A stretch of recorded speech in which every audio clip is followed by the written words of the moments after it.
bem, movimentação grande aí, professor Cláudio, processo eleitoral praticamente fechado, praticamente consolidado.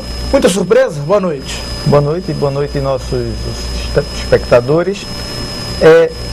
Não muita surpresa. A surpresa talvez para o PSDB, que há um ano atrás começou fazendo péssimas escolhas e não se dá para compreender como é que se troca Aécio Neves por Zé Serra. Há um cenário também em Pernambuco sem nenhuma novidade. O Eduardo Campos fez um governo em comparação com os anteriores, de acordo com a percepção popular, muito bom, tem uma imagem pública muito leve e passou a época do Jarbas, de uma geração inteira. Na verdade, nacionalmente, parece que a gente tem uma geração nova aparecendo no cenário político, inclusive em relação aos governos militares. Muita gente que está hoje ganhando as eleições e preparando o termo para posse, está apontando para um momento novo na política do país. Muito bem, ministro Robson Cavalcante, falou-se muito que a vitória de Eduardo Campos aqui em Pernambuco eram favas contadas. A grande questão era se haveria realmente uma espécie de vingança alusiva à derrota do nosso Miguel Arraes, o próprio Jarbas Vasconcelos, e ele repetidamente falou que não havia sentimento. Essa vitória de Eduardo Campos, ela pode ser considerada uma vingança? Boa noite. Boa noite, telespectadores. Estamos saudando o dia da eleição. Quem foi de uma geração que teve privado do direito de voto se alegra com um dia como hoje. Quem acompanha a história do Brasil, do voto bico de pena, apenas para homens católicos brancos e proprietários, até chegar hoje ao voto universal e secreto, a justiça eleitoral, a urna eletrônica, a redução da idade mínima para o voto, nós fizemos grandes avanços no campo formal, consolidando o Estado de Direito e a democracia, ao mesmo tempo que temos nossos desafios ainda no campo da cultura política brasileira. E eu não vejo a eleição como um ato de vingança, é um momento diferenciado. O próprio Jarbas, ele veio a ser candidato muito mais para fazer um palanque regional para o Zé Serra, talvez relutantemente, foi até um desgaste para a sua biografia, um papel sacrificial. E o discurso do governador Eduardo Campos foi um discurso voltado para o futuro. Eu concordo com o professor Cláudio que nós estamos tendo uma renovação também de gerações, isso é muito positivo. Uma geração que não viveu a tensão do regime militar, nem a favor nem contra, começa a sinalizar o surgimento de novos nomes, e isso é bom para o futuro da democracia no Brasil. Professor Eli Ferreira, alegria recebê-lo mais uma vez. Aliás, o senhor esteve conosco domingo passado no programa Consensos, e daqui a pouco, vai participar também do programa em off. Aliás, participou na semana passada do em off, certamente estará participando em outros momentos.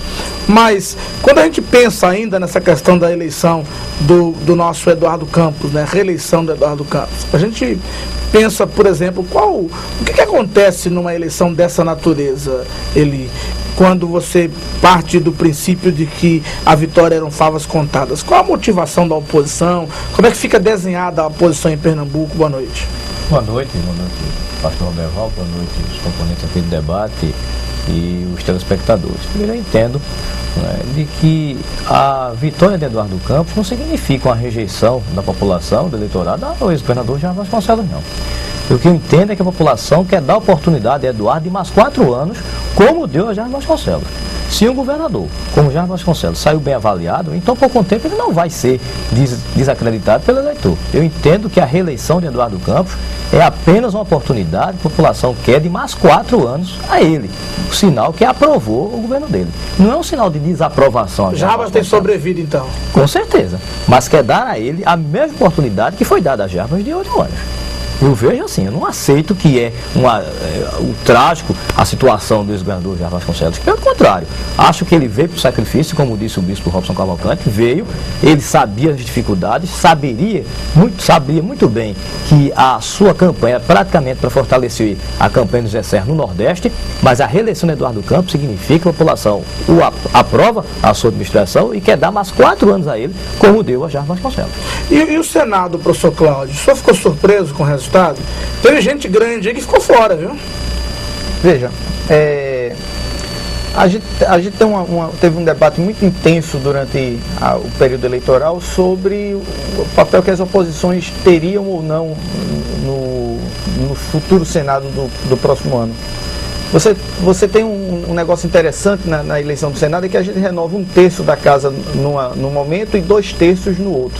Se a gente for pensar, o Senado que estava aí, ele refletia muito mais uma relação de forças políticas ainda do período de Fernando Henrique Cardoso e do PSDB, do que um Senado que refletisse a relação de forças do governo Lula.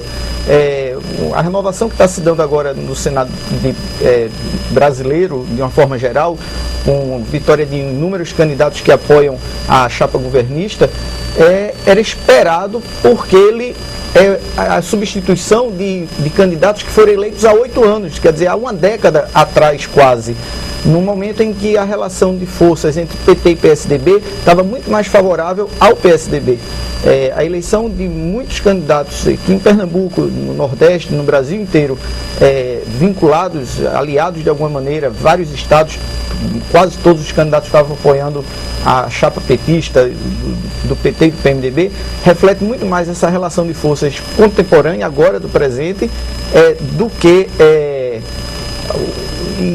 sendo, portanto, natural essa renovação. E aí, Bispo Robson, o que representa efetivamente, para a gente poder concluir esse bloco, o que representa um cacique que disputa uma eleição para o Senado ficar fora, como nós acabamos de ver? Eu acho muito importante a democracia do Brasil.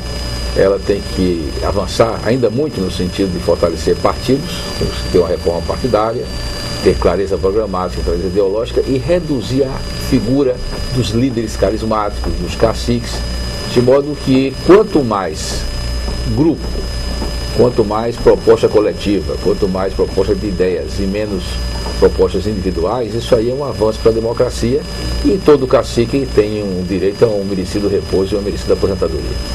Tá bom, então nós estamos conversando nesta noite no programa Consenso sobre as eleições de 2010, fazendo aqui um balanço, né, passando a limpo aí o que foi o processo. Vamos ao nosso primeiro bloco de intervalo, daqui a pouco a gente volta.